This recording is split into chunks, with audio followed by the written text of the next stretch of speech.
நன்றியும் வாழ்த்துக்களை தெரிவித்துக் கொள்கிறேன். ஒரு நாள் காலவழியில் கூட கர்த்தரை ஆராதிக்கவும் துதிக்கவும் கர்த்தரை மகிமைப்படுத்தவும் தேவ சத்தத்தை கேட்கவும் கர்த்தருக்கு கொடுத்த ஒரு பெரிய வாக்கியத்துக்காய் கர்த்தருக்கு நான் நன்றி சொல்லுகிறேன். அல்லேலூயா. துதிகள் மத்தியில வாசமா இருக்கிற கர்த்தர் இந்த காலவழியிலே நாம் துதிக்கும் பொழுது நாம் நடுவில் அவர் வாசமா இருக்கிறார். ஆமென். அல்லேலூயா. ஸ்தோத்திரம். இந்த காலவழியில கூட சிறிது நேரம் தியானிப்பதற்காக எடுத்துக் கொள்வோம். யாத்ராகமத்தின் புத்தகம் 6ஆம் அதிகாரம் 3ஆம் வசனம். யாத்ராகமத்தின் புத்தகம் 6ஆம் அதிகாரம் 3ஆம் வசனம். சர்வ வல்லமையுள்ள தேவன் என்னும் நாமத்தினால் நான் ஆபிரகாமுக்கும் ஈசாக்குக்கும் யாக்கோபுக்கும் தரிசனமானேன். ஆனாலும் யெகோவா என்னும் என் நாமத்தினால் நான் அவர்களுக்கு அறியப்படவில்லை. ஆமென். அல்லேலூயா. இந்த காலவழியிலே யெகோவா என்கிறதான நாமத்தை குறித்து ஒரு சில காரியங்களை உங்களோடு நான் பகிர்ந்து கொள்ள விரும்புகிறேன். அல்லேலூயா.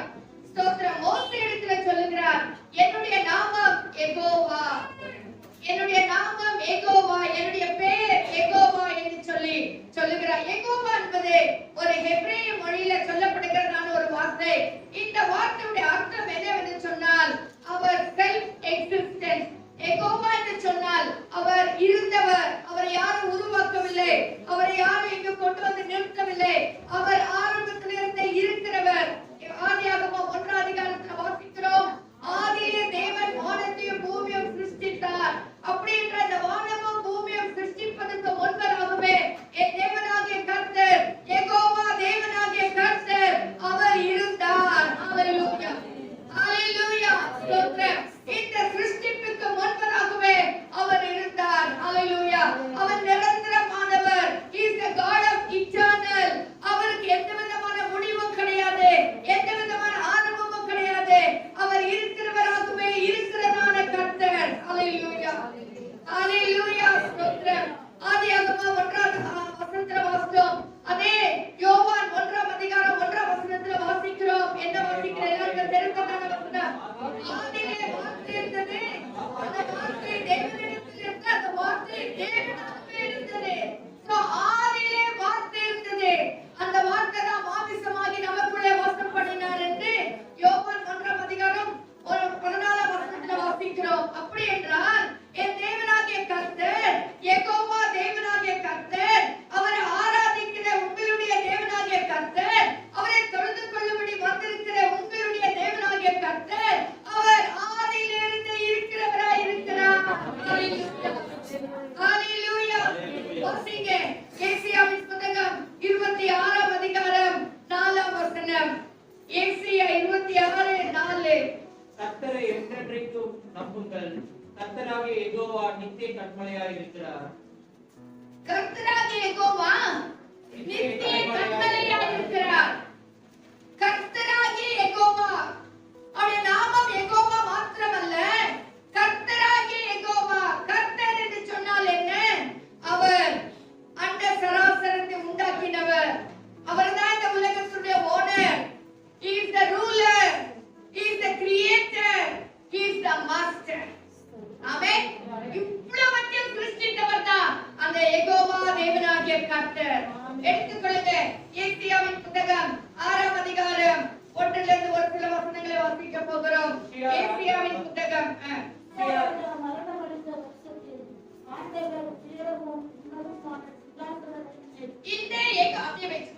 இந்த யெகோவாகிய தேவனாகிய கர்த்தர், ஆமென், யெகோவா தேவன் எப்பேற்பட்டவர் என்று சொன்னால் உயரமும் உன்னதமான சிங்காசனத்திலே வீற்றிருக்கிறவர். ஹalleluya. அவர் எப்படி இருக்கிறவர்? உயரமும் உன்னதமான சிங்காசனத்திலே வீற்றிருக்கிறவர். ஹalleluya. வாசிங்க. அவருடைய வஸ்திர தொங்கலால் தேவாலயம் நிறைந்திருந்தது. ஸ்தோத்திரம். இன்றைக்கு தேவனாகிய கர்த்தர் அவர் சிங்காசனத்திலே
ஆமென். அவ்வாறு சட்டைகள் 6 சட்டைகள் இருந்தன.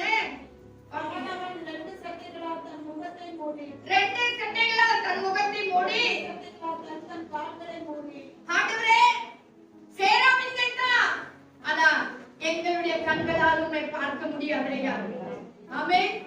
நம்ம பாவிகள், நம்ம அசுத்தம் நிறைந்தவங்க பார்க்க முடியாது. ஆனா அவர்களே சொல்லுகிறார்கள் எங்க கண்களால் உம்மை பார்க்க முடியாது என்று 2 சட்டைகளால் கண்களை மூடி 2 சட்டைகளால் தன் முகத்தை மூடி 2 சட்டைகளால் தன் கால்களை மூடி. பாத்தீங்களா? 2 சட்டைகளால் தன் கால்களை மூடி 2 சட்டைகளால் என்ன செய்தாங்க? பறந்து வந்து வாசிங்க. ஒருவர் நோக்கி ஒருவரை ஒருவர் நோக்கி சேனைகளின் கர்த்தர் ஆமென். சேனைகளின் கர்த்தர் பரிசுத்தர் பரிசுத்தர் என்று சொல்லி அனைத்தும் அவருடைய மகிமையால் நிறைந்திருக்கிறது என்று சொன்னார்கள். ஆமென். ஆமென். ஹalleluya. சேனைகளின் யெகோவா தேவனாகிய கர்த்தர் பரிசுத்தர் பரிசுத்தர். நீங்களும் ஆண்டவர்கிட்ட சொல்லும்போது சொல்லுங்க, ஆண்டவரே பரிசுத்தர், ஆண்டவரே நீ பரிசுத்தரை சொல்லுங்க. நீ சொல்ல சொல்ல உங்களுக்குள்ள பரிசுத்தம் நிறைவாக மாறும். எப்போ நம்முடைய ஆண்டவர் பரிசுத்தர் பரிசுத்தர் பரிசுத்தர் என்று நம்முடைய வாயினாலே நாம் அறிக்கையிடுகிறோமோ அப்ப என்ன ஆகும்னா நமக்குள்ளே நான் பரிசுத்தம் அடையணும். ஐயோ நான் அசுத்தமா இருக்கிறேன். இதை கேட்ட பிறகுதான் ஏசியா சொல்றார், ஐயோ நான் அடமானே, நான் அசுத்த ஜனங்கள் நடுவுல வாசமா இருக்கிறேன். அது வரைக்கும் ஏசியாக்கு தெரியல. இந்த வேதத்துல பார்க்கும்போது ஏசியா தான் ஒரு பெரிய தீர்க்கதரிசி. ஆனாலும் அதாவது ஆதியாகமத்திலிருந்து வெளிப்படுத்தல் வரைக்கும் 2ஆம் அதிகாரம் வரைக்கும் இந்த ஏசியா மூலமா தான் தீர்க்கதரிசனம் உரைக்கப்பட்டது. ஆமென். அதனால இந்த ஏசியா புத்தகத்தை ஒரு குட்டி பைபிள், மினி பைபிள் என்று சொல்லுகிறார்கள். ஏன்னா அது ஆதியாகமத்திலிருந்து வெளிப்படுத்தல் வரைக்கும் எழுதப்பட்டிருக்கிறது. வேற எந்த புத்தகத்துல அப்படி எழுதல. ஏசியாவுல மட்டும் அப்போ ஏசியா எவ்வளவு பெரிய தீர்க்கதரிசியா இருக்கணும்னு பாருங்க. அந்த தீர்க்கதரிசி சொல்றாரு, ஐயோ நாகமானே, நான் அசுத்த உணர்வுள்ளவன், நான் அசுத்த உணர்வுள்ள ஜனங்களின் நடுவுல வாசமா. அது வரைக்கும் அவருக்கு தெரியல யாருக்கு யார் கூட வாசமா இருக்கிறேன்னு. எப்ப நம்ம பரிசுத்தர் பரிசுத்தர் என்று சொல்லி தேவனுடைய பிரசன்னத்துல இருக்கிறோமோ அப்பதான் நம்ம யாருக்கு உணர்த்தப்படுவோம். அப்பதான் நம்முடைய உண்மையான சுயரூபம் நமக்கு தெரியும். அது வரைக்கும் நம்ம யார் என்பதை நாம் உணரவே முடியாது. அது வரைக்கும் ஓகே எனக்கெல்லாம் தெரியும், எனக்கு முடியும், அப்படி இப்படி என்று நம்மை நாம் பெருமையாய் சொல்லிக் கொள்வோம். ஆனால் தேவ பிரசன்னத்துல வரும்போது மட்டும்தான் நாம் யார் என்பதை உணர முடியும். அடுத்து வாசிங்க. கூப்பிடுகிறவரின் சத்தத்தால் வாசல்களின் நிலைகள் அசைந்து ஆமென். என்னவா பாருங்க, கூப்பிடுகிறவர்களுடைய சத்தத்தால் ஆலயத்துடைய நிலைகள் இன்னைக்கு அசைக்கப்படுகிறதா? இன்னைக்கு அசைக்கப்படுகிறதா? அனுசமத்துல வரும்போது நம்ம வாயை திறந்த ஸ்தோத்திரம் சொல்றோமா? ஆண்டவரை துதிக்கிறோமா? மகிமைப்படுத்துறோமா? அப்படின்னா கஷ்டப்பட்டு கூச்சல் போட்டு மற்றவங்களுக்கு டிஸ்டர்பன்ஸ் நடக்கணும்னு நான் சொல்லல. மனசார உள்ளத்தின் ஆழத்திலிருந்து கர்த்தரை ஆராதிக்கிறோமா? உள்ளத்தின் ஆழத்திலிருந்து நம்ம கர்த்தரை மகிமைப்படுத்துகிறோமா? வாசலுடைய சொன்னா ஒருத்தர் செபிக்கும் போது மற்றவங்க கூட சேர்ந்து செபிங்க. அவங்க சொல்லும் போது ஆமென் சொல்லுங்க, ஸ்தோத்திரம் சொல்லுங்க. ஏன் அவர்களுக்கு உற்சாகமா இருக்கும். அது மட்டும் இல்ல, எல்லாரும் ஒன்று சேர்ந்து செபிக்கிற வழியில ஆலயத்தின் அஸ்திபாரங்கள் எல்லாம் அசைக்கப்படுகிறது. எக்காத்திருக்கிறதான உங்களுடையதான கண்கள் எல்லாம் அசைக்கப்படுகிறது. எப்போ கர்த்தரை நாம் ஆராதிக்க ஆரம்பிக்கிறோமோ வாய்களை திறந்து சேனைகளின் தேவனாகிய கர்த்தர் பரிசுத்தர் பரிசுத்தர் என்று அவரை போற்றுகிறோமோ, அருமையான கர்த்தருடைய பிள்ளையே, அருமையான விசுவாசியே, உன் வாழ்க்கையில நடக்காத காரியங்கள் நடக்கும். உன் வாழ்க்கையில இன்னும் தடையாகிற காரியங்கள் தடையில்லாமல் நிவர்த்தியாக மாற்று. ஹalleluya ஹalleluya ஸ்தோத்திரம். தேவ ஜனமே, கர்த்தரை ஆராதிக்க நாம் பழகிக் கொள்வோம். வாய்களை திறந்து ஸ்தோத்திரம் யாருக்கு சொல்ல வேண்டியதில்லை. நீ ஸ்தோத்திரம் பண்ணி சொல்ல வேண்டிய அவசியமே கிடையாது. என்னை ரட்சித்த ஆண்டவருக்கு நான் என்னத்தை கொடுக்க போறேன்? என்னை வீட்டுக்கு கொண்ட என் தேவனுக்கு நான் இதை விட வேற என்னத்தை செலுத்த முடியும்? உலகமும் அதன் நிறைவும் கர்த்தருடையது. அப்ப கர்த்தருடையதே எடுத்து கர்த்தருக்கு கொடுக்க முடியுமா? முடியாது. உதடுகளின் கனியாகிய ஸ்தோத்திர பலியை கர்த்தர் கொடுக்கிறார். உதடுகளின் கனியாகிய ஸ்தோத்திர பலியை கர்த்தர் நம்மிடத்தில் எதிர்பார்க்கிறார். வசனத்துல வாசிக்கிறோம், நீ கூப்பிடலன்னா இந்த கல்லுகளை கூப்பிடு. ஹalleluya ஹalleluya. அப்ப நம்மள எவ்வளவு கேவலமான ஒரு நிலைமையில இருக்கோம் பாருங்க. அடுத்து சொல்றாரு, நீங்க கூப்பிடலன்னா இந்த கல்லுகளை நோக்கி கூப்பிடுங்க. சிருஷ்டி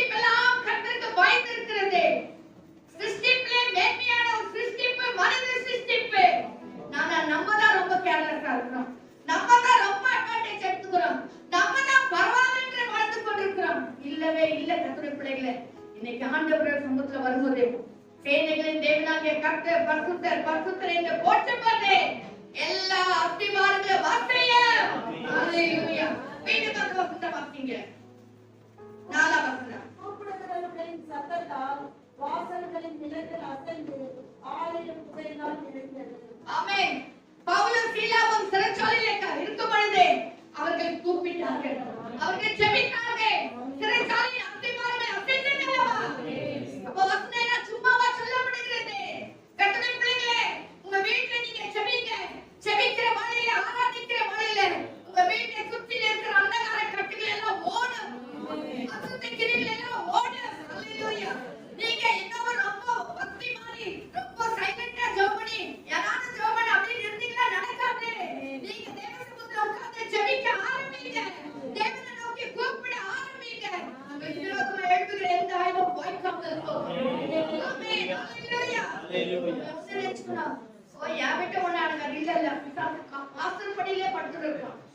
பிசாசு நம்ம கிட்ட நெருங்கி அப்படியே காத்துட்டு இருப்பான். எப்போடா இவங்களை தாக்கலாம், எப்போ இவங்களுக்கு சோர்வு உண்டாக்கலாம், எப்போ இவங்க ஜெபத்தை தடுக்கலாம், எப்போ இவங்க சர்ச்சைக்கு போறத தடுக்கலாம்னு சொல்லி காத்துக்கொண்டே இருப்பான். ஆனபடி நம்ம எப்பவுமே ஜெபத்திலேயே இருக்கணும், எப்பவுமே தேவ சமூகத்துல இருக்கணும். ஹalleluya. எப்பவுமே கர்த்தரை துதிக்கும் போது கூட சத்தத்தை உயர்த்தி துதித்து தேவ மகிமையினால் நிறைந்து ஆராதிக்கும் பொழுது சிறைச்சாலையின் அஸ்திபாரங்கள் அசையும். ஹalleluya. அடுத்து வாசிங்க. அப்பொழுது நான் ஐயோ அகமானேன், நான் அசுத்த உதடுகளுள்ள மனுஷன், அசுத்த உதடுகளுள்ள ஜனங்களின் நடுவில் வாசமாய் இருக்கிறவன், சேனைகளின் கர்த்தராகிய ராஜாவை ஒரு காரியம் இருக்கு. 4ஆம் வசனத்தை மீண்டும் வாசிங்க. சிறைச்சாலையின் நிலைகள் அசைந்தது, ஆலய புகையினால் நிறைந்தது. ஹalleluya. ஆலய புகையினால் நிறைந்தது. புகைனா என்ன? எல்லாம் புகைப்பட்டு விட்டது இல்லங்க, தேவ மகிமையினால் நிரப்பப்பட்டது. ஹalleluya. தேவ பிரசன்னத்தால் நிரப்பப்படுகிறது. சாலமோன் தேவாலயத்தை கட்டி ஆராதிக்கிற வழியில ஆலயம் முழுவதும் மகிமையினால் நிறைந்தது. ஆசாரியர்கள் வேலை செய்ய முடியாமல் போயிடுச்சு என்று சொல்லி பார்க்கிறோம். அப்படின்னா என்ன? அந்த புகை முழுதுமா நிரம்பி இருந்தது. உண்மையில ஆவியில நிறைந்து ஜெபிக்கிற பிள்ளைகள் இதை உங்க தரிசனத்துல நீங்க பார்க்க முடியும். தேவ மகிமையில நீங்க பார்க்க முடியும். இன்னைக்கு நம்ம எல்லாம் மேலோட்டமாய் வந்து உட்கார்ந்துட்டு ஆராதிச்சுட்டு போயிடுறோம். இன்னைக்கு தேவ பிரசன்னம் இந்த இடத்துல இருக்கிறது. முழுதுமா அந்த மூல முடிச்சுல எல்லாம் கர்த்தருடைய மகிமை இருக்கிறது நீங்கள் காண வேண்டும். நீங்கள் உங்கள் மனக்கண்களினால் பார்க்க வேண்டும். உங்கள் ஆவிக்குரிய கண்களை திறந்து நீங்கள் பார்க்க வேண்டும். ஹalleluya. தேவ பிரசன்னம் அந்த ஆலயத்தை முழுதுமா நிரப்பிச்சு என்று சொல்லி பார்க்கிறோம். கர்த்தருடைய பிள்ளைகளே, தேவனாகிய யெகோவா தேவன் இப்பேற்பட்டதான் தேவன்.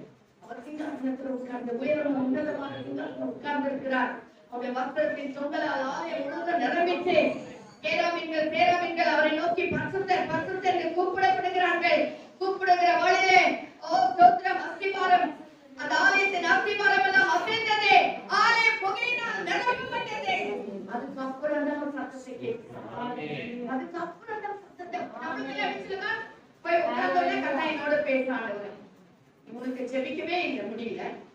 தேவனுடைய பிரசன்னத்தையே உனக்கு உணர முடியல. உங்ககிட்ட போய் நான் என்னத்த பேசுறது நானும் நினைக்குவார். ஆமென். கரெக்ட் தானே? கீழ்ப்படிதல் இல்ல, தாழ்மை இல்ல, பொறுமை இல்ல, எல்லாம் வச்சு நானும் என்கிட்ட பேசணும். போய் உட்கார்ந்தோட பேசணும். அவர் பிஸி இல்ல, நம்ம தான் ரொம்ப பிஸி. ஆண்டவரே பேசவே மாட்டார். தேவ சமூகத்துல காத்திருந்தா மட்டும் தான் பேசுவார். ஹalleluya. இப்பொழுது வாசிங்க. அப்பொழுது நான் ஐயோ அதமானே, நான் அசுத்த உடலுள்ள மனுஷன், உதடுகள் உள்ள மனுஷன், அசுத்த உதடுகள் உள்ள ஜனங்களின் நடுவில் வாசமாய் இருக்கிறவன், சேனைகளின் கர்த்தராகிய ராஜாவே என் கண்கள் கண்டதே இருக்கிறான். இப்போ ஆண்டவர் ஊழியத்துக்கு அழைக்கிறாரே, ஏசியா சொல்றாரே, இதோ அடியில் இருக்கிற என்னை அனுப்பும் என்று சொல்லுகிறார். யார் என்னுடைய காரியமாய் போவான், அதற்கு நான் இதோ அடியே இருக்கிறேன், என்னை அனுப்பும் என்றார். சரி, இப்போ நம்ம இன்னொரு காரியத்துக்கு நேரம் நம்ம வரலாம். இந்த சேனைகளின் தேவனாகிய கர்த்தர், அவரை பற்றி பார்த்தோம். இப்போ அந்த சேனைகளின் தேவனாகிய கர்த்தர் நம்முடைய வாழ்க்கையில நமக்கு எப்பேற்பட்டவராய் இருக்கிறார் என்று சொல்லி ஒரு சில காரியங்களை உங்களுக்கு நான் சொல்ல விரும்புகிறேன். பாத்தீங்க, என்னாகமம் 6ஆம் அதிகாரம் 27 24ஆம் வசனம். கர்த்தர் உன்னை ஆசீர்வதித்து ஆமென். உன்னை காக்க கடவர். ஆமென். ஹalleluya. முதலாவது இந்த யெகோவா தேவனாகிய கர்த்தர் நம்மை ஆசீர்வதிக்கிற கர்த்தர். ஆமென். இந்த ஆசீர்வாதம் சொன்னோனே நம்மள ரொம்ப அப்படியே லைட்டா அப்படியே எடுத்துப்போம். இல்லங்க, ஆசீர்வாதம் சொல்லிட்டார், எல்லாமே அதுல அடங்கி இருக்கு. பணம், சொத்து, செல்வாக்கு, பொருள், படிப்பு, ஞானம், புத்தி, அறிவு, மேன்மை, மகிமை எல்லாமே அதுல அடங்கி இருக்கு. நான் கூட ஒரு வாரம் சொல்லியிருக்கிறேன், ஃபுல் மீல்ஸ் வாங்குறீங்க, ஃபுல் மீல்ஸ்ல இருந்தா கம்மி வைக்குமா நான் ஹோட்டல்ல? அப்பளத்துல இருந்து, ஊர்கால இருந்து, உப்புல இருந்து, ஸ்வீட்ல இருந்து, ஒரு பழத்துல இருந்து வைக்குவாங்க. அதான் அந்த ஆசீர்வாதம். உனக்கு ஆசீர்வதிக்கணும்னு சொன்னா கர்த்தர் அதுல எல்லாம் வச்சு கூட்டி கொடுப்பார். ஹalleluya. அந்த ஆசீர்வாதம் உங்களுக்கு எதுவுமே குறைபடாது. கர்த்தர் உங்களை ஆசீர்வதிக்கிறார். ஹalleluya. உங்க பக்கத்துல இருக்கிறவங்கள பார்த்து சொல்லுங்க, கர்த்தர் உன்னை ஆசீர்வதிக்கிறவர், கர்த்தர் உன்னை ஆசீர்வதிக்கிறவர். ஹalleluya. சிரிச்சுதான் சொல்லுங்க. ஹalleluya. சிரிச்ச முகத்தோட சொல்லுங்க, கொஞ்சம் விசுவாச முகத்தோட சொல்லுங்க, கர்த்தர் உன்னை ஆசீர்வதிக்கிறவர். இரண்டாவது என்ன பார்க்கிறோம்னா, ஹalleluya, கர்த்தர் உன்னை ஆசீர்வதிக்கிறவர். இரண்டாவது, கர்த்தர் தம்முடைய முகத்தை என்ன செய்வார்? உண்மையில் பிரகாசிப்பிக்க பண்ணுவார்.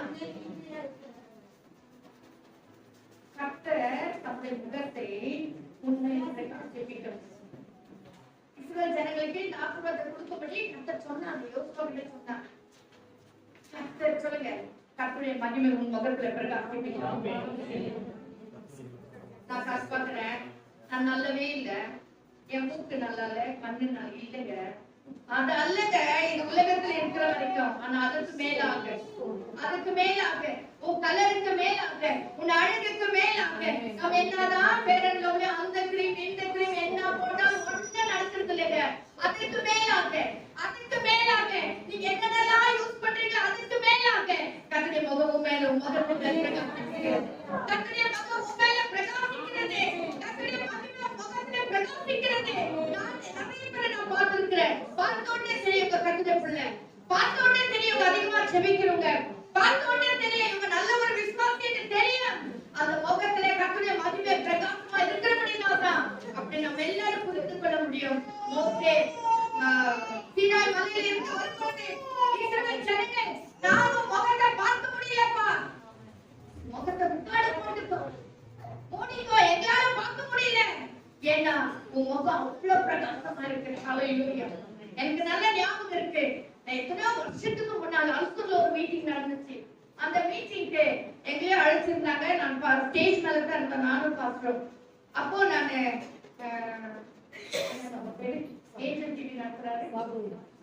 சாது அவர்தான் மெசேஜ் கொடுக்கிறாரு. அவர் பக்கத்துல உட்கார்ந்துட்டு இருந்தோம். ஆனா அவர் முகத்துல ஒரு பிரகாசம் இருந்தது பாருங்க, அவ்வளவு ஒரு பிரகாசமா இருந்தது. நமக்கு தூரம் பக்கம் தெரியல, ஆனா பக்கத்துலதான் இருந்தோம். அவருடைய முகம் அவ்வளவு பிரகாசமா இருந்தது. கர்த்தருடைய பிள்ளைகளுடைய முகம் பிரகாசமா இருந்தது.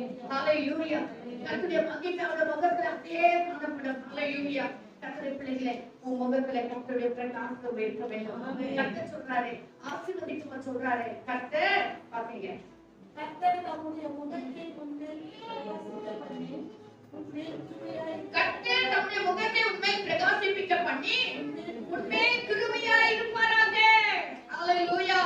இது ஆசீர்வாதம். கிருபையாய் இருக்கணும்னு சொல்றது ஒரு ஆசீர்வாதம். அடுத்து நான் வாசிக்கிறோம், கர்த்தர் தம்முடைய முகத்தை உன்மேல் பிரசன்னமாக்கி, கர்த்தர் தம்முடைய முகத்தை என்ன செய்யறார்? உன்மேல் பிரசன்னமாக்கி சமாதானம் கட்டளையிட கடவர். உனக்கு சமாதானம் கட்டளையிட கடவர். அடுத்த வசனம், நிச்சயமாய் அவர்கள் என் நாமத்தை சொல்லி உச்சிதர் மேல் கூட கடவர்கள். அப்பொழுது நான் அவர்களை ஆசீர்வதிப்பேன் என்று சொல்லியிருக்கிறார். ஆமென். இன்னும் நிறைய காரியம் இருக்கு. 26 வரைக்கும் வாசிட்டீங்களா? 24, 25, 26. கர்த்தர் தம்முடைய முகத்தை உன்மேல் பிரகாசிக்க பண்ணி, ஹalleluya. ஆமென். கர்த்தர் நம்மை காக்கிறவர். சேனைகளின் தேவனாகிய கர்த்தர் எப்பேற்பட்டவர்? நம்மை பாதுகாக்கிறவர், நம்மை நடத்துகிறவர். ஹalleluya.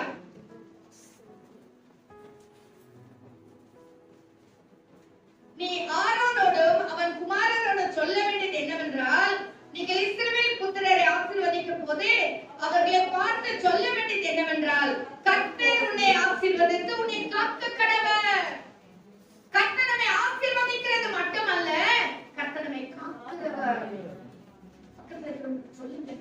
கர்த்தர் உன்னை காக்கிறவர்.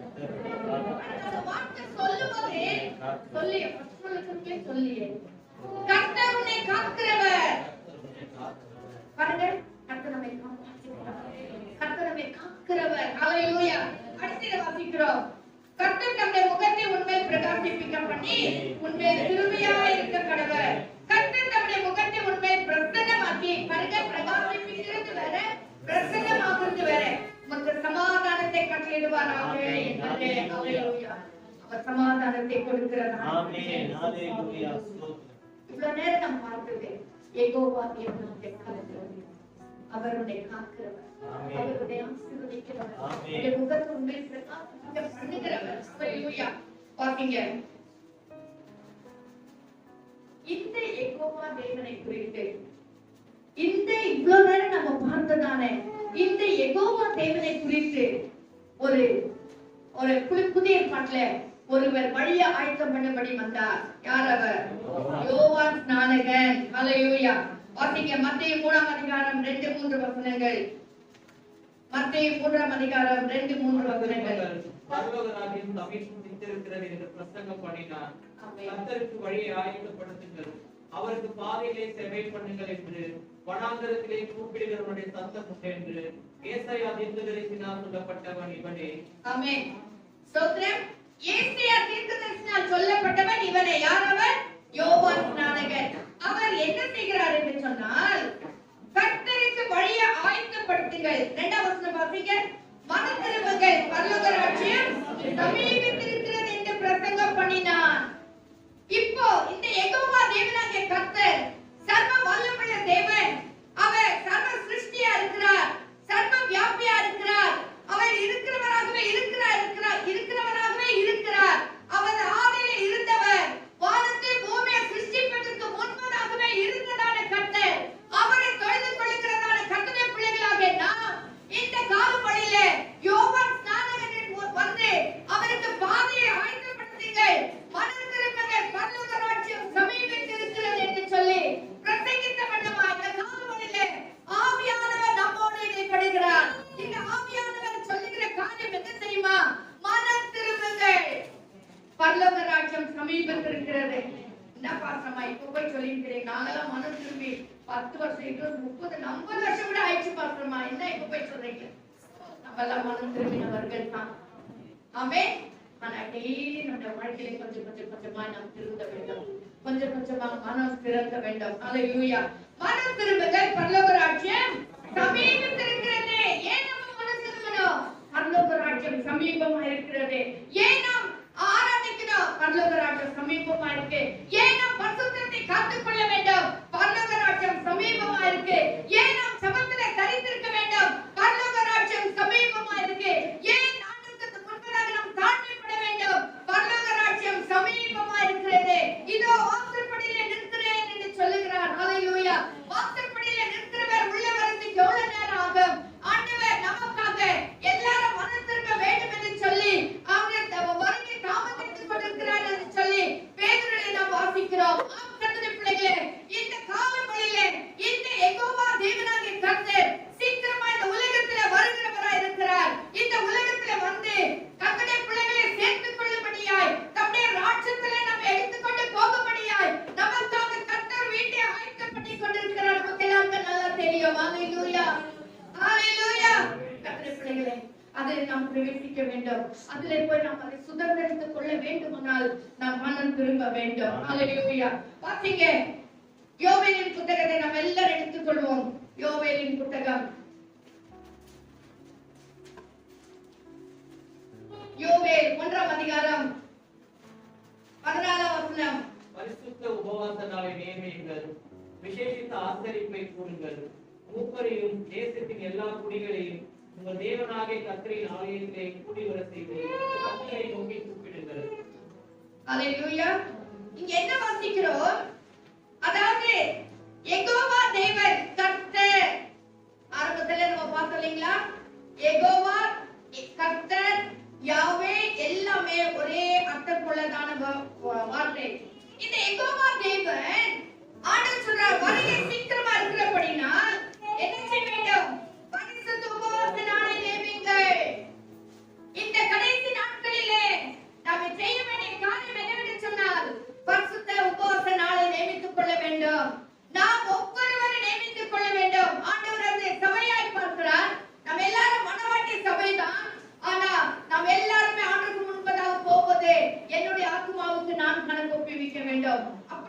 ஒவ்வொருவரும் நம்முடைய ஆத்மாவை குறித்ததான கணக்கு ஆண்டுக்கு ஒப்புவிக்க வேண்டும். ஆனதினால் நாம் என்ன செய்ய வேண்டும்? உபவாச நாளை நியமித்துக் கொள்ள வேண்டும். அல்லேலூயா. அதாவது விசேஷித்த ஆசரிப்பை கூறுங்கள். முப்பரியம் தேசத்தின் எல்லா குடிகளையும் உங்கள் தேவனாகிய கர்த்தரின் ஆலயத்திலே கூடி வர செய்து கர்த்தரை நோக்கி கூப்பிடுங்க. அல்லேலூயா. 2ஆம் அதிகாரம் 1ஆம் வசனத்துல வாசிக்கிறோம். சீயோனிலே எக்காளம் ஊதுங்கள். சீயோனிலே எக்காளம் ஊதுங்கள். பரிசுத்த பர்வதத்திலே எச்சரிப்பின் சத்தமிடுங்கள். தேசத்தின் குடிகள் எல்லாம் தத்தளிக்க கடவர்கள். ஏனெனில் கர்த்தருடைய நாள் வருகிறது, அது சமீபமாயிருக்கிறது. யெகோவா தேவனாகிய கர்த்தர் அவர் வருகிறவராய் இருக்கிறார். அந்த நாள் மிகவும் சமீபமா இருக்கு. கர்த்தருடைய நாள் வருகிறது, அது சமீபம் இருக்கிறது. இனி சாக்கு போக்கு சொல்ல நேரமே கிடையாது. இனி நான் எப்படியாவது வாழ்ந்துடலாம் அப்படின்றதெல்லாம் கிடையாது. இப்படிதான் வாழணும்னு இருக்கு. கர்த்தருடைய பிள்ளைகள் அப்படிதான் வாழ வேண்டும். ஏன்னா கர்த்தருடைய வருகை அது சமீபமா இருக்கிறது. அந்த நாள் எப்படி இருக்கும் என்று சொன்னால், அது இருளோ அந்தகாரமான நாள். அல்லேலூயா. அது மக்கும் மந்தாரமான நாள். விடியற்கால வெளிப்பு பர்வதங்கள் மேல் பரவுகிறது போல ஏராளமான பலத்த ஒரு ஜாதி தீவிரமாய் வந்து பரவும். அல்லேலூயா. இந்த கர்த்தருடைய நாளுக்காக நாம் ஆயத்தப்படுத்திக் கொள்ள வேண்டும். அல்லேலூயா. கர்த்தர் அதாவது மேசியா இந்த உலகத்துல வர்றதுக்காக, மேசியா வந்து இந்த உலகத்துல வந்து பாவம் மீட்புக்காக நம்ம ஒப்பு கொடுக்கிற, அதாவது சிலுவையில மறைந்து ஜீவன் உயிர்த்தெழுந்து செய்கிற அந்த காலத்தை வெளிப்படுத்தும்படியாதான் யோவான் ஸ்நானகன் வந்தார். ஆனா இந்த காலவழியில, இந்த கடைசி நாட்களில ஆவியானவர் நம்மோடு சொல்லுகிறது என்னவென்று தெரியுமா? கர்த்தருடைய நாள் அதி சீக்கிரமா இருக்கிறது. கர்த்தருடைய வருகை அதி சமீபமா இருக்கு. மனம் திரும்புங்கள் என்று சொல்லி. அல்லேலூயா. வாசிங்க 2ஆம் அதிகாரம் 11ஆம் வசனம். கர்த்தர் தமது சேனைக்கு முன் சத்தமிடுவார். அவருடைய பாளையம் மகா பெரியது. அவருடைய வார்த்தையின்படி செய்வதற்கு வல்லமை உள்ளது. கர்த்தருடைய நாள் பெரிதும் மகா பயங்கரமா இருக்கும். என்ன வாசித்தோம்? கர்த்தருடைய நாள் பெரிது மகா பயங்கரமா இருக்கும். அதை சகிக்கிறவன் யார்? அதை சகிக்கிறவன் யார்? யாராலும் நாம் சகிக்க முடியாது. ஏன்னா கர்த்தருடைய நாள் அவ்வளவு பெருசும் பயங்கரமானதா இருக்கும். அல்லேலூயா. ஆதலால் நீங்கள் இப்பொழுதே உபவாசத்தோடு அழுகையோடு புலம்பலோடு முழு இருதயத்தோடு என்னிடத்தில் திரும்புங்கள் என்று கர்த்தர் சொல்லுகிறார். அல்லேலூயா. நீங்கள் உங்கள் வஸ்திரங்களை அல்ல, உங்கள் இருதயங்களை பிரித்து உங்கள் தேவனாகிய கர்த்தரிடத்தில் திரும்புங்கள். அல்லேலூயா. யாரிடத்தில் திரும்ப வேண்டும்? கர்த்தரிடத்தில் திரும்ப, யெகோவா தேவனிடத்தில் திரும்ப வேண்டும். யெகோவா தேவனாகிய கர்த்தர் பரிசுத்தர். அவர் பரிசுத்தர். அசுத்தத்தை பாராத சுத்த கண்ணன் அவர். அவர் அசுத்தத்தை பார்க்கவே மாட்டார். ஏனென்றால் அவர் பரிசுத்தர், பரிசுத்தர், பரிசுத்தர் என்று வெளிப்படுத்தல கூட, அதாவது 24 மூப்பர்களும் தேவனுக்கு முன்பாக பணிந்து குனிந்து அவரை தொழுது கொள்ளுகிறதை நாம் பார்க்க முடியும். ஆனபடியால் கர்த்தருடைய பிள்ளைகளாகிய நாம் அவர் என்ன செய்ய வேண்டும்? உங்கள் வஸ்திரங்களை அல்ல, உங்கள் இருதயங்களை பிரித்து உங்கள் தேவனாகிய கர்த்தரிடத்தில் திரும்புங்கள். அல்லேலூயா. 15ஆம் வசனத்துல வாசிக்கிறோம். சீயோனிலே எக்காளம் ஊதுங்கள். பரிசுத்த உபவாச நாளை நியமியுங்கள். 16ஆம் வசனத்துல வாசிக்கிறோம். ஜனத்தை கூட்டுங்கள், சபையை பரிசுத்தப்படுத்துங்கள். அல்லேலூயா. கர்த்தருடைய பிள்ளைகளே, நம்ம பரிசுத்தமா இருந்தா சபை பரிசுத்தமாயிடும். ஆமென். ஒவ்வொரு பரிசுத்தவான்களும் கூடுகிற இடம் பரிசுத்த இடம் தான். அல்லேலூயா. சோ நாம் பரிசுத்தமாக்கிக் கொள்ள வேண்டும். ஸ்தோத்திரம். அடுத்து வாசிங்க 21ஆம் வசனம். எதுவுமே பயப்படாதே, மகிழ்ந்து களிகூரு, கர்த்தர் பெரிய காரியங்களை செய்வார். ஆமென். அல்லேலூயா. ஸ்தோத்திரம். அதுக்கு முன்னால ஒரு வசனம் வாசிங்க. நான் அனுப்பின 25ஆம் வசனம் வாசிங்க. நான் உங்களிடத்தில் அனுப்பின என் பெரிய சேனையாகிய வெட்டி கிளிகளும் பச்சை கிளிகளும் முசுக்கட்டை பூச்சிகளும் பச்சை புழுக்களும் பச்சித்த மனுஷர்களின் விளைவை உங்களுக்கு திரும்ப அளிப்பேன். ஆமென்.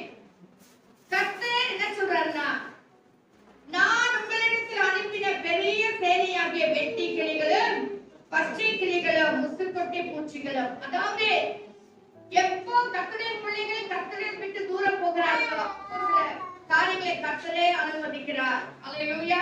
இங்க என்ன வாசித்தோம்? முதலாம் அதிகாரத்துல பச்சை புழு விட்டதை வெட்டுக்கிளி தின்றது, வெட்டுக்கிளி விட்டதை பச்சைக்கிளி தின்றது, பச்சைக்கிளி விட்டதை முசுக்கொட்டை பூச்சி தின்றது. மாத்தி மாத்தி பிரச்சனை, மாத்தி மாத்தி போராட்டம், ஒண்ணு மேல ஒண்ணு வந்துட்டே இருக்கு. ஆனா சொல்றாரு, மனம் திரும்பு. வாழ்க்கையில போராட்டமா இருக்கா? மனம் திரும்பு.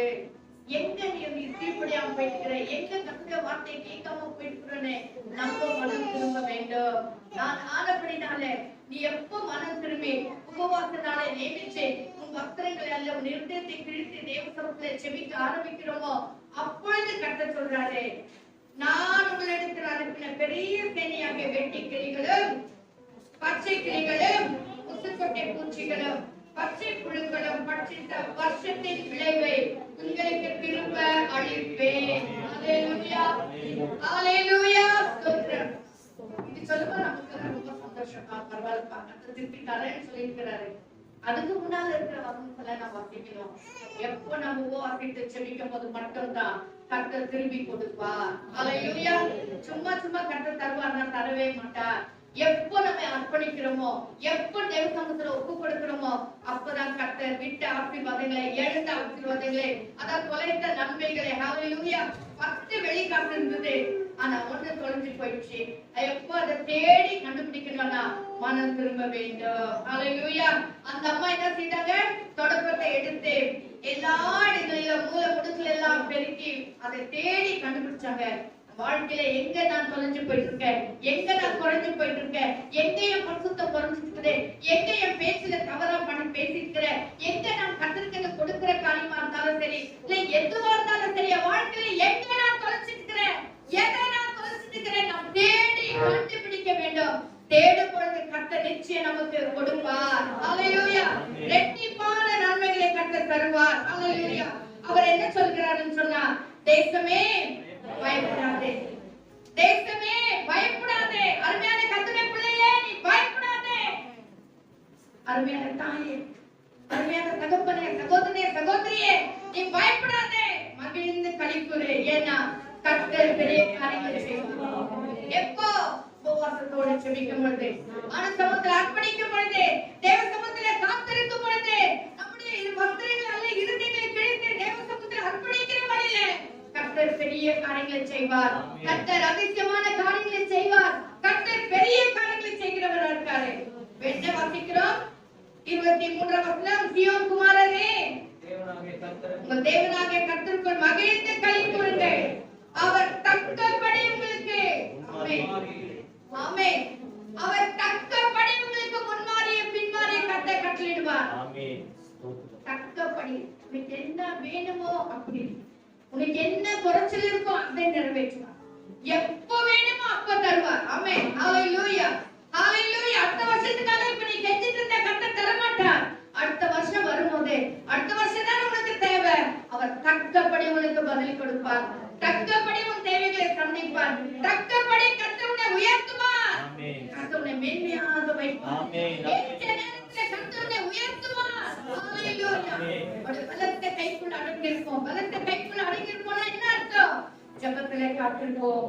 ஜெபத்திலே தரித்திருக்கும் பொழுது கர்த்தர் நிச்சயமாய் நம்மை உயர்த்துகிறவராய் இருக்கிறார். ஹalleluya. அவர் நம்மை உயர்த்தும் பொழுது பின்மாரியம் ஏற்கனவே வர்ஷிக்க பண்ணுவார். ஆமென். முன்மாரி, இதுல இன்னும் கொஞ்சம் ஒரு அர்த்தம் இருக்கு. அவர் தக்கபடி உங்களுக்கு முன்மாரியை கொடுத்து உங்களுக்கு முன்மாரியும் பின்மாரியும் ஏற்கனவே வர்ஷிக்க பண்ணுவார். ஆமென். இப்ப என்ன தேவையோ அதை கர்த்தர் கொடுத்துறாரு. தக்கபடி கொடுப்பார், நேரத்துல கொடுப்பார், அந்த சமயம் வரும்போது கர்த்தர் கொடுப்பார். ஆனா முன்மாரி பின்மாரி ஏற்கனவே கொடுத்துட்டாருன்னா என்ன அர்த்தம்? உன் தேவைகள் ஆல்ரெடி சந்திக்கப்பட்டிருக்கு. உன் பணம் ஆல்ரெடி சந்திக்கப்பட்டு தேவனுடைய கஜானால வைக்கப்பட்டிருக்கிறது. ஹalleluya, ஹalleluya. ஞானம் வேணுமா? கர்த்தர் ஆல்ரெடி கொடுத்திருக்கிறாரே. கர்த்தர் அதை வைத்திருக்கார். சாலமோனுக்கு கர்த்தர் ஞானத்தை ஆல்ரெடி வைத்திருந்தார். அவன் எப்ப தேவன் கேட்டானோ அப்ப கர்த்தர் கொடுத்தார். ஆமென். எப்ப சாலமோனுக்கு ஞானம் வேணும்னு சொல்லி கேட்டானோ அப்ப கர்த்தர் கொடுத்தார். அது வரைக்கும் கர்த்தர் கொடுக்கல. அப்பவும் சின்ன பிள்ளை தான், அவன் ராஜாவானப்பவும் சின்ன பிள்ளை தான். இப்போ உனக்கு ஞானம் தேவை, அதை கொடுத்தார். அதுதான் உன் வாழ்க்கையில என்ன தேவையோ திருமணத்தை கொடுத்துருக்க, ஏற்கனவே கொடுத்து விட்டார். ஏற்கனவே ஒரு திருமணத்தில் நியமிக்கப்பட்டிருக்கிறது. ஸ்தோத்திரம். எத்தனை பேர் விசுவாசிக்கிறீங்க? ஏற்கனவே ஒரு திருமணம் இன்னாருக்கு சொல்லி பரலோகத்தில் எழுதி வைக்கப்பட்டிருக்கிறது. இன்னாருக்கு இந்த வேலைன்னு சொல்லி கர்த்தர் பரலோகத்தில் ஏற்கனவே வைத்து விட்டார். உனக்கு இந்த வருஷத்துல வீடுன்னு சொல்லி கர்த்தர் ஏற்கனவே வைத்து விட்டார். ஆனா அதை கொடுக்கிற வரைக்கும் நாம் காத்திருக்க வேண்டும். கொடுக்கிற வரைக்கும் காத்திருக்கணும். நம்ம என்ன நினைக்கிற, கர்த்தர் தரலையே, கர்த்தருங்க செய்யலையே நினைக்கிற இல்ல. கர்த்தர் பிள்ளையே, உனக்காக கர்த்தர் ஏற்கனவே முன்மாரியும் பின்மாரியும் ஏற்கனவே கர்த்தர் பண்ணி வச்சிருக்கிறாரு. ஆனா நம்முடைய கண் அதை வசன வாசிக்கிறேன் இல்லையா? பரிசுத்தவங்களை கர்த்தர் செய்திருக்கிற காது கேட்கவும் இல்லை, கண் காணவும் இல்லை, மனுஷனுடைய இதயத்தில் தோன்றவும் இல்லை. ஆமா, கர்த்தரை பிள்ளைகளுக்கு கர்த்தர் ஆல்ரெடி வச்சிருக்கிறாரு. நம்ம எல்லாம் அப்படியே அவிசுவாச கண்ணோட பார்க்கிறோம். நம்ம மனசுல அவிசுவாசம், செயல்ல அவிசுவாசம் எப்படின்னா பார்க்க முடியும்? பார்க்கவே முடியாது. ஆனா ஆல்ரெடி கர்த்தர் ஏற்கனவே செய்து வச்சிருக்கார். வர்ஷிக்க பண்ணுவார். ஹalleluya. 25ஆம் வசனத்துல வாசிக்கிறோம்.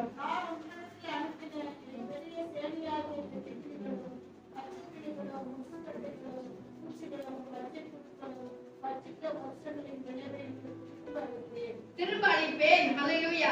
26ஆம் வசனம்.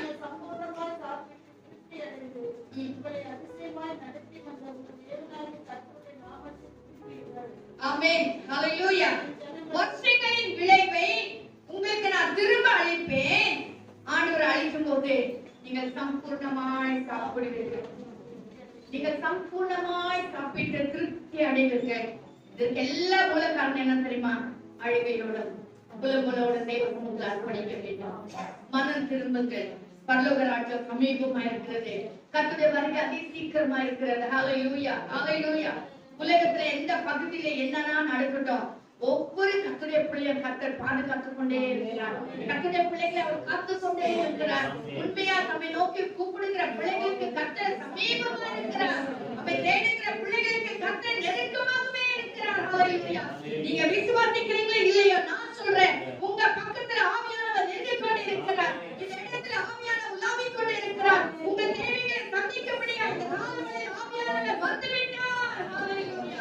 என் அருமையான கர்த்தரின் ஜனமே, உன்னை ஆசீர்வதிப்பதுதான் கர்த்தருடைய விருப்பம். நீங்க சம்பூர்ணமாய் சாப்பிடணும் கர்த்தருடைய பிள்ளைகள் ஆண்டவருடைய விருப்பம். நீங்க திருப்தியா இருக்கணும் கர்த்தருடைய விருப்பம். மத்தேயு 6ஆம் அதிகாரத்துல சொல்ற மாதிரி நீங்க சாலமோன் கூட அப்படிப்பட்ட உடுத்தி இல்லையா?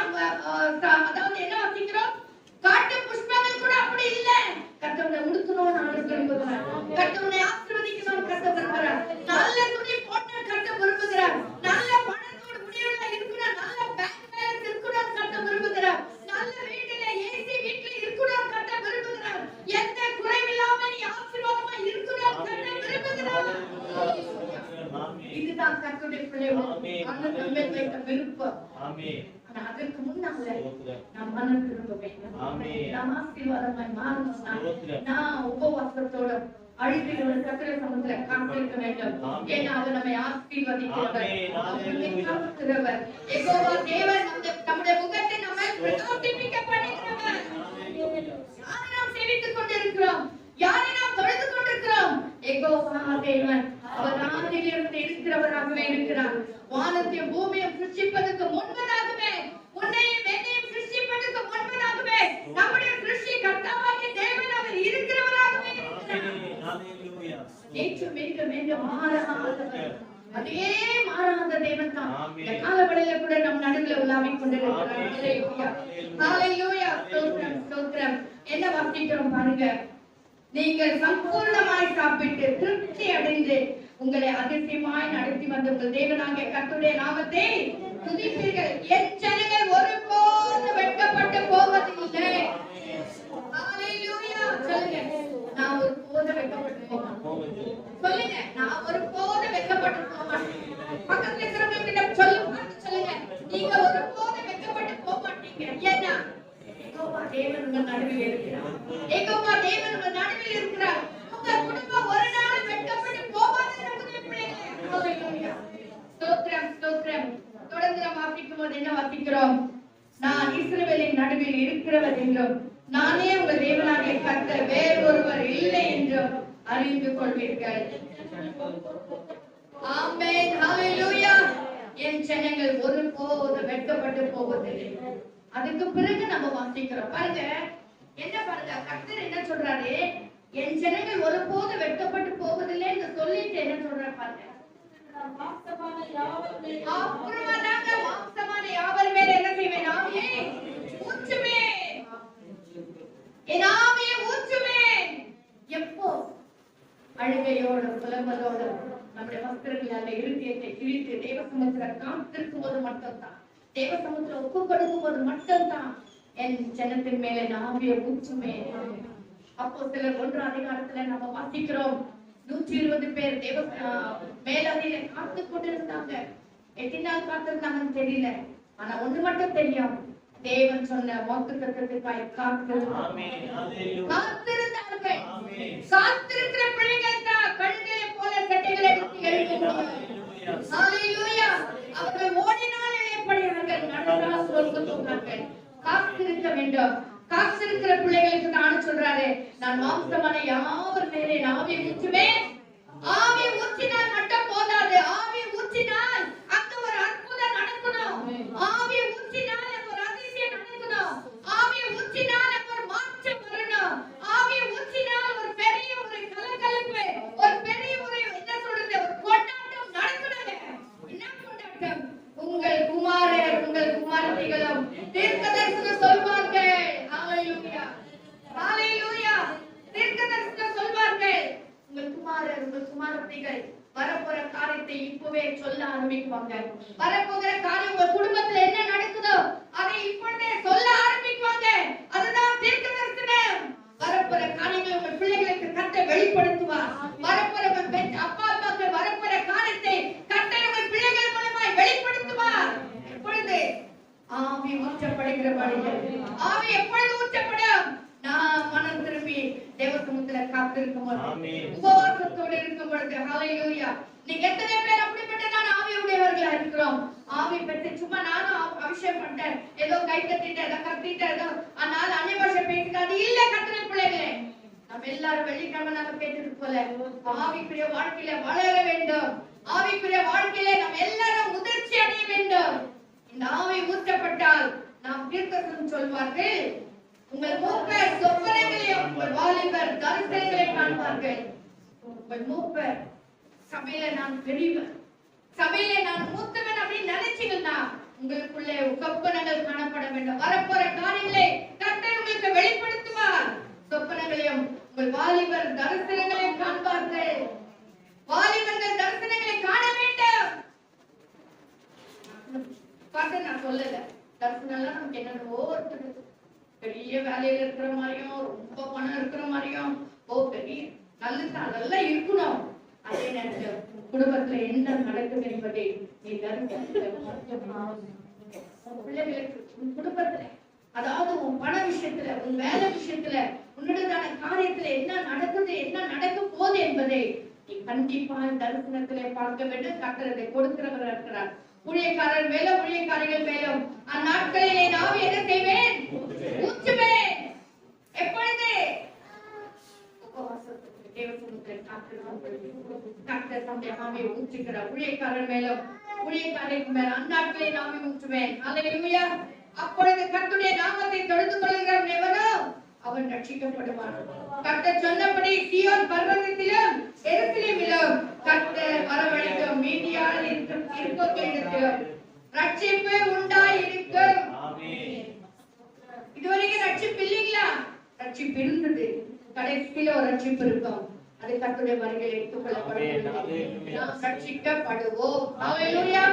ரட்சிக்கப்பட்டோம், ரட்சிக்கப்பட்டு கொண்டே இருக்கிறோம், ரட்சிக்கப்படுவோம்.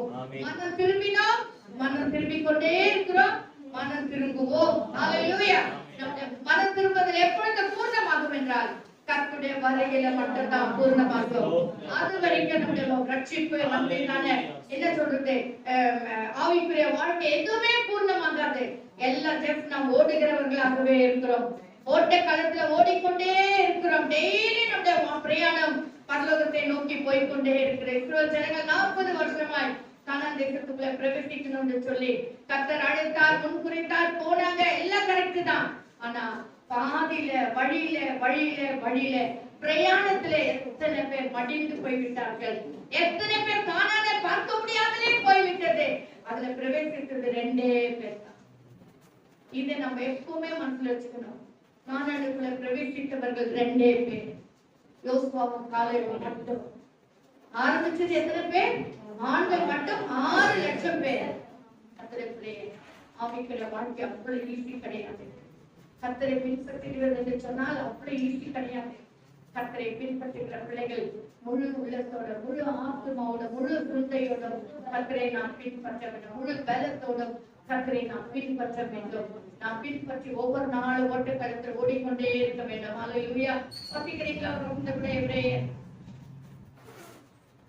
12ஆம் அதிகாரம்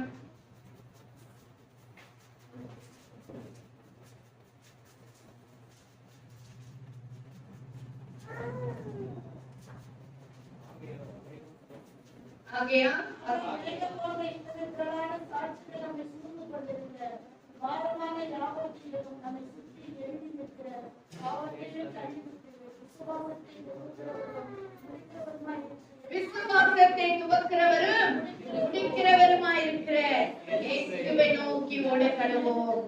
பாரமான யாவற்றையும் ஒழித்து தள்ளிவிட்டு நம்மை துன்பப்படுத்துகிற காரியங்கள், நம்மை பின்பக்கம் அழுக்கிற காரியங்கள், நம்மை ஜெபிக்க முடியாமல் பண்ணுகிற காரியங்கள், அது எதுவாக தான் இருக்கலாம். அது உங்களுக்கு தான் தெரியும், எனக்கு தான் தெரியும். அவைகள் எல்லாம் விட்டு நாம் ஒழித்து பாரமான யாவற்றை விட்டு நம்ம என்ன செய்ய வேண்டும்? நமக்கு நியமித்திருக்கிற ஓட்டத்தை.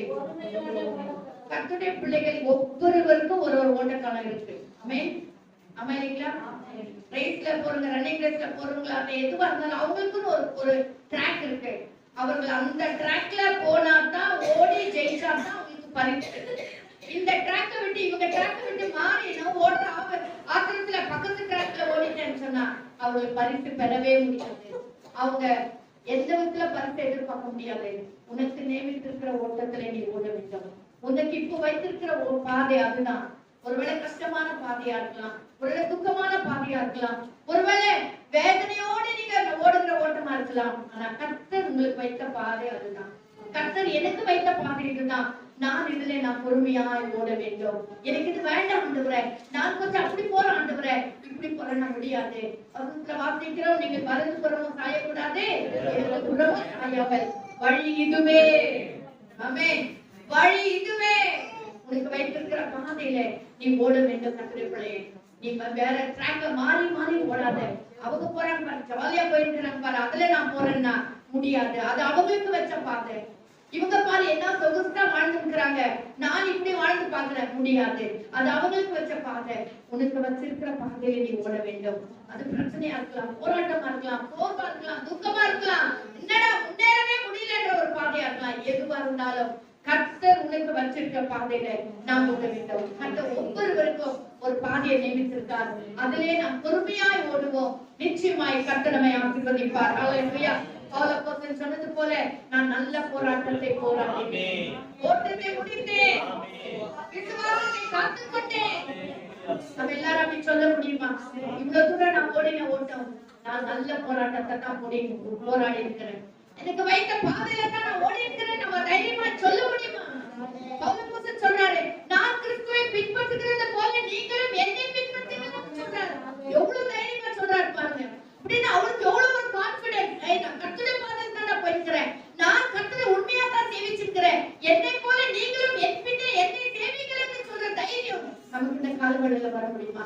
நான் செபிக்கிற மாதிரி நீங்க செபிங்க, நான் கர்த்தரை தொழுது கொள்ளுகிறோமா நீங்களும் கர்த்தரை தொழுது கொள்ளுங்க, நான் என்னை காத்து கொள்ளுகிறது போல நீங்களும் காத்து சொல்ல முடியுமா? இல்ல, குறைச்சல் உள்ளவர்களுக்கான நான் கூட சொல்லவே முடியாது. ஏன்னா என்னில அநேக குறைவுகள் உண்டு. கர்த்தருடைய பிள்ளைகளே, நீங்க கர்த்தருடைய பிள்ளைகள் ஜாக்கிரதையாக யெகோவா தேவன், இதை மறந்துடாதீங்க. யெகோவா தேவனாகிய கர்த்தர், அவர் தான் இந்த அண்ட சராசரத்தை உண்டாக்கினவர், அவர் தான் ஆதியில இருக்கிறவராக, அவர் இன்றைக்கு நாம் நடுவில் உலாவிக் கொண்டிருக்கிறார், அவர் இன்றைக்கு நாம் நடுவில் அசைவாடி கொண்டிருக்கிறார். அந்த யெகோவா தேவன் நம்மை ஆசீர்வதிக்கிற தேவனா இருக்கிறார். அவருடைய முகத்தை நம்மை பிரகாசிப்பிக்க பண்ணுகிற தேவனா இருக்கிறார். அவர் நம்மை கேர் எடுக்கிற தேவனா இருக்கிறார். அவர் நமக்கு சமாதானத்தை கொடுக்கிறவரா இருக்கிறார். நம் தேவைகளை சந்திக்கிறவரா இருக்கிறார். இந்த காலவெளியில இந்த யெகோவா தேவன் தாமே நம்ம எல்லாரையும் ஆசீர்வதிப்பாராக. கண்ணை மூடி நாம் செபிக்கலாமா? ஹalleluya, ஹalleluya. எல்லாரும் ஜெபிக்கலாமா? ஸ்தோத்திரம். கொஞ்ச நேரம் நம்ம எல்லாரும் எழுந்து நிற்கலாமா? முடியாதவங்க தயவு செய்து உட்கார்ந்துக்கோங்க. ஹல்லேலூயா. முடிஞ்சவங்க எழுந்து நிற்கலாமா? இந்த யெகோவா தேவனாகிய கர்த்தர். ஹல்லேலூயா, ஹல்லேலூயா, ஹல்லேலூயா. யெகோவா தேவன் சாதாரணமானவர் அல்ல. அவர் உயரமும் உன்னதமான சிங்காசனத்தின் மேல் வீற்றிருக்கிறார். ஆனா அவருடைய சிங்காசனம் பரலோகத்துல தான் இருக்கு. ஆனா அவருடைய வஸ்திரத்தின் தொங்கலால் ஆலயம் நிறைந்திருக்கிறது.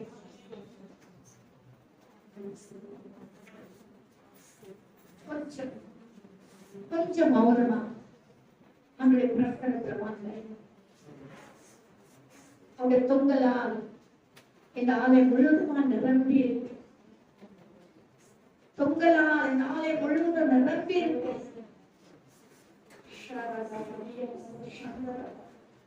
அவருடைய மகிமையினால் இந்த ஆலயம் முழுவதும் நிரம்பி இருக்கு. ஆவியானவர் பக்கமாய் கடந்து வந்து உன்னை ஆசீர்வதிக்கும்படியா, உன்னை பலப்படுத்தும்படியா இந்த ஆலயத்துல ஆவியானவர் உலாவிக் கொண்டு இருக்கிறார். வஸ்திர தொங்கலால் ஆலயம் முழுவதும் நிரம்பி இருக்கு.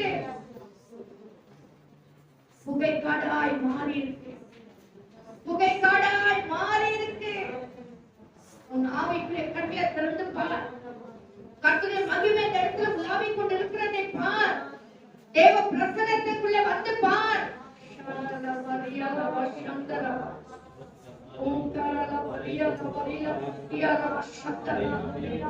ஆவியானவரை உலாவிக் கொண்டு இருக்கிறபடினால் உன் சரீரத்திற்கு பலவீனம் மாறுகிறது.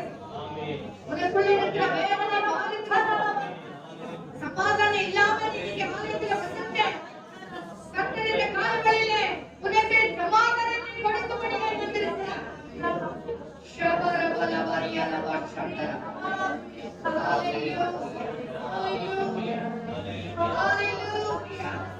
கர்த்தருடைய முகம் மேல் பிரசன்னமா இருக்கிறது. கர்த்தருடைய முகம் மேல் பிரசன்னமா இருக்கிறது.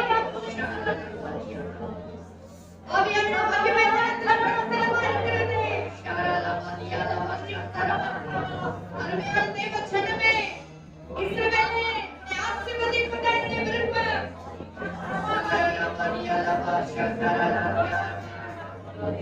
ஹல்லேலூயா, ஹல்லேலூயா, ஹல்லேலூயா. ஜெபிக்கிறீங்களா? பலவீனத்தோடு வந்தீங்களா? இந்த காலவழியில ஆவியானவர் பலவீனத்தை மாற்றுகிறவராய் இருக்கிறார். ஆவியானவர் மாற்றுகிறவராய் இருக்கிறார். இந்த பலவீன பாருங்க.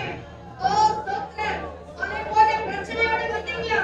கர்த்தர் அதை மாற்றுகிறவராய் இருக்கிறார். ஹல்லேலூயா. இந்த பிரச்சனை மாறுகிறது. அந்த கட்டுகள் உடைகிறது. அசுத்த கிரியைகள் உடைகிறது. அசுத்த எல்லா பொல்லாத கிரியைகள் மறைந்து விடுகிறது. மேல மேல பிரச்சனையோடு வந்தீங்களா? அந்த இடத்துல கிரியை செய்து கொண்டே இருக்கிறார். அதிகாரிகளை கண்டு சந்தித்துக் கொண்டே இருக்கிறார். ஹல்லேலூயா, ஹல்லேலூயா, ஹல்லேலூயா. ஓ ரபல மரியாலவா சந்தரபல மரியாலவா ஜெபிங்க. ஆலயம் தொங்கலால், கர்த்தருடைய வஸ்திரத்தை தொங்கலால் ஆலயம் நிறைந்திருக்கிறது. மரியாலவா ஓ ரபல மரியாலவா சந்தரபல உச்சை தலையிலே உள்ளம் கால் முறையில் கர்த்தருடைய மகிமை நெக்கிக் கொண்டிருக்கிறது. கவிதை பண்ணியே ஆவியானவர் தொட்டிக் கொண்டிருக்கிறார். ஆவியானவர் தொட்டிக் கொண்டிருக்கிறார். கர்த்தருடைய பலத்தை கரமே அமர்கிறது. கர்த்தருடைய பலத்தை கரமே அமர்கிறது. கர்த்தருடைய கரமே நெக்கிக் கொண்டிருக்கிறது. ஆவியானவர் மகிமை பிரகாசமே உடனே பிரகாசித்துக் கொண்டிருக்கிறது. ஹல்லேலூயா, ஹல்லேலூயா. ஆமென். ஹல்லேலூயா, ஹல்லேலூயா.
நன்றியோடு